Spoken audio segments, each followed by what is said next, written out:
Welcome to our Honeybomb playthrough video showing the total domination mode of the game.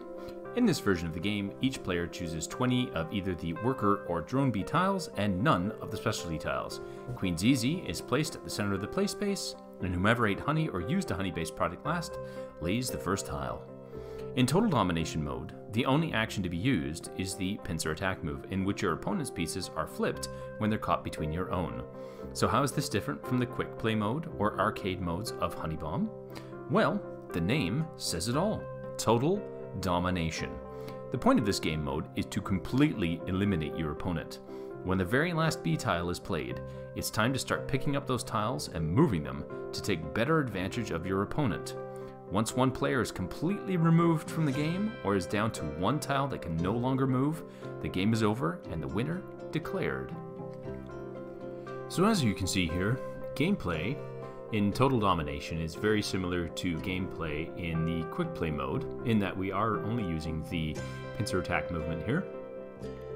But the game, it gets more complex and certainly grows larger, so you will need a larger play space in order to play the game of Total Domination.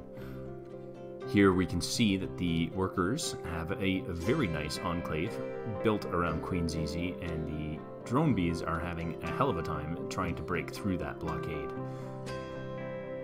The great thing about this mode of gameplay is that it does take some time to play, so strategies change, numbers of tiles change, and who is winning and who is on top changes as well.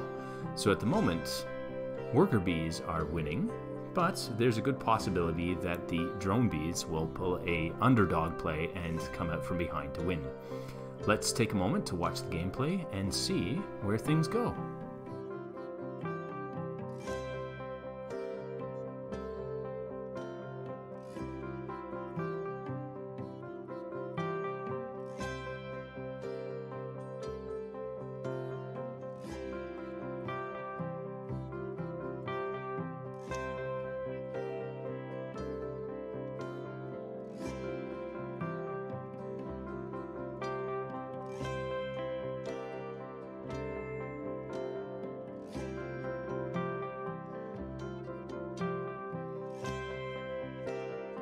So here we see the very last drone bee tile played, and that's all tiles on the table.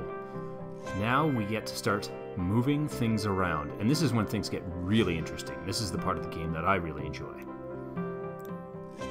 So you can pull any of your tiles from any other spot as long as they're not disconnecting anything from the hive, and put them somewhere else which is more advantageous to your side, whether you be workers or drone bees.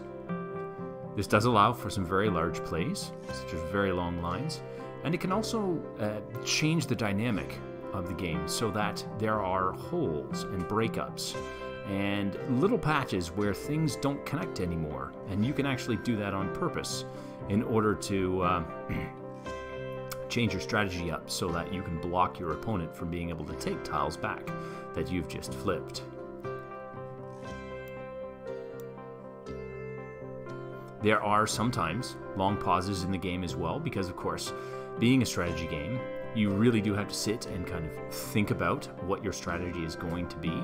So there are moments that are chess-like in this game where you can sit and muddle what your next move is going to be and whether or not it's going to be an effective one. Of course, again, things change as the game progresses, and we can see here that the drone bees are slowly catching up and slowly starting to take over the hive, taking that lead back from the worker bees.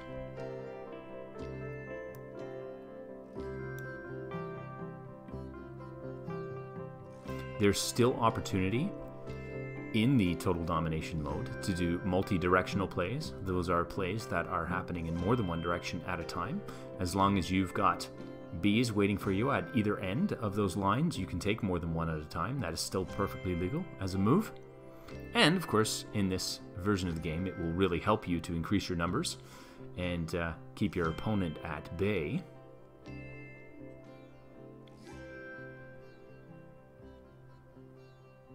And as you can see here, although things are flipping back and forth, drone bees are starting to take over.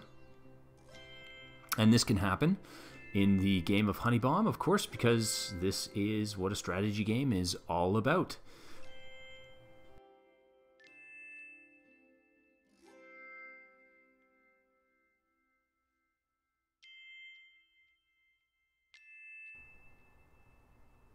And there we have it. That is just about the end of it for the worker bees.